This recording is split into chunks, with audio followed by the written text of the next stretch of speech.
নমস্কার বন্ধুরা, আজ অনেকটা বেলা থেকেই সকালটা শুরু করছি। রোববারের সকালের কাজটাজ হয়ে গেছে। এখন ভাত বসিয়ে দিচ্ছি। মেয়ে খেয়ে আঁকতে যাবে। জলটা গরম হয়ে গেছে, চাল দিয়ে দিচ্ছি। একটা কথা কি জানো তো বন্ধুরা, যারা হাউসওয়াইফ তারা যদি বাড়িতে 1000টা কাজও করে তবুও তাদের দিন প্রায় শেষই হয় না। আর তাদের তো রবিবার বলে কোনো দিনই নেই। রোববার মানে তাদের আরও কাজের দিন। আমার ক্ষেত্রেও ব্যতিক্রম না। সকাল থেকে উঠেই আমার শুরু হয়ে যায় সকালের কাজের। কথা বলতে বলতে নাও ভাতটা হয়ে এসছে, উতলে চলে এসছে, ঢাকাটা নামিয়ে দিলাম। এর মধ্যে আবার হাজব্যান্ড বললেন স্নান করবেন, তাই হাঁড়িটার উপরে একটু জল চাপিয়ে দিই, এর মধ্যেই গরম হয়ে যাবে। আঁচটা কমিয়ে দিলাম, ভাতটাও পড়বে না। আর ওদিকে কিন্তু মেয়ে ঘুমিয়েছিল, মেয়েকে তুলে দিয়ে বিছনাটা তুলছি। ওদিকে ভাতও হয়ে যাবে, তারপরে খেয়ে দিয়ে মেয়ে যাবে আঁকতে, মানে আঁকার ক্লাসে, আঁকার স্কুলে।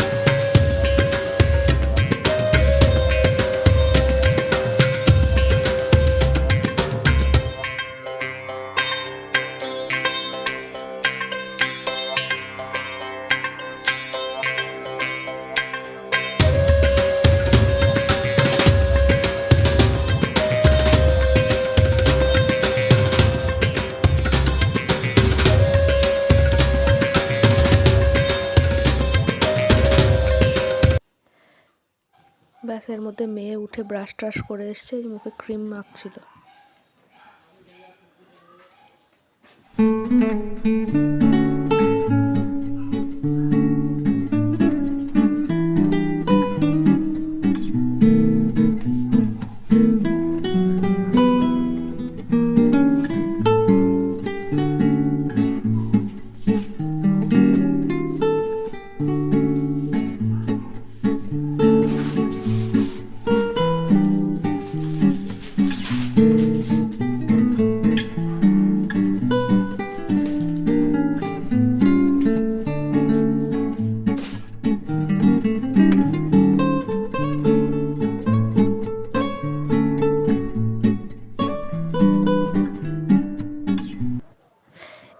একটা ড্রেস কিনেছি, দেখো, এটা মেয়ের স্কুলে ক্রিসমাস সেলিব্রেশনের দিন লাগবে।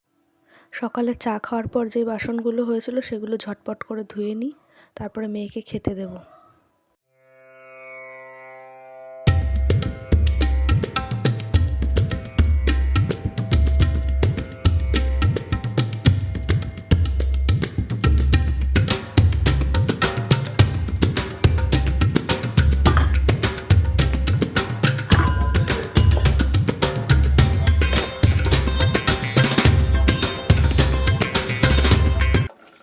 এদিকে ভাত উপর দিয়ে দেখছি মেয়ের HW ড্রয়িংটা হয়নি, তাই আবার ওকে করতে বসিয়েছি, করে নিক।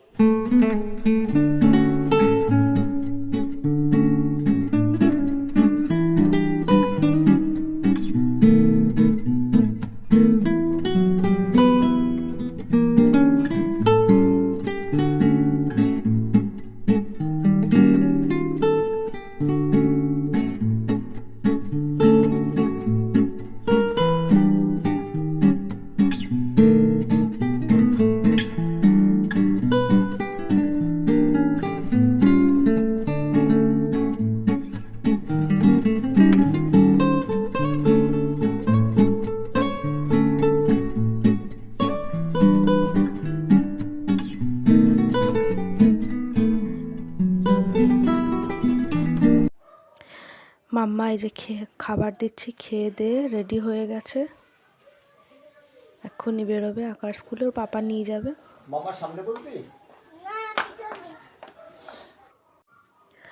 আজ যাব একটু মায়ের বাড়িতে, কিন্তু সকালে খাওয়া দাওয়ার যে বাসনগুলো হয়েছে সেগুলো ধুয়ে আবার হাজব্যান্ড মেয়েকে আঁকার স্কুলে দিয়ে আসার পথে মাছ নিয়ে এসছে, সেই মাছগুলো ধুয়ে ফ্রিজে রেখে যাব। ফ্রিজে রেখে আজকে রাত্রেবেলায় হয়তো চলে আসব। রাত্রেবেলায় এসে তারপরে মাছগুলো রান্না করব।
একটা কথা বন্ধুরা, তুমি একদিন যার বিপদে তাকে সাহায্য করেছো, সে মন দিয়ে হোক, শরীর দিয়ে হোক, অর্থ দিয়ে হোক, তুমি যেদিন বিপদে পড়বে তোমার দুঃখের বা কষ্টের কথাগুলো বলতে গেলে সে ভাববে যে এটা নেগেটিভ কথা শুনলে তার নেগেটিভিটিতে গ্রাস করবে। সাহায্য করা তো দূরের কথা, মানুষ দুঃখের দিনে কথাও শুনতে চায় না। এমনকি যার তুমি একদিন সাহায্য করেছো যাকে, সেই মানুষটা এরকমটা বেশি করে, তখন বেশি খারাপ লাগে। এরকম মানুষ সত্যিকারের বন্ধু বা আত্মীয় হওয়ার যোগ্যতা আছে বলে আমার মনে হয় না, তাই না?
অলমোস্ট এখনকার মতো কাজকর্ম শেষ হলো, এবার এই যে চললাম।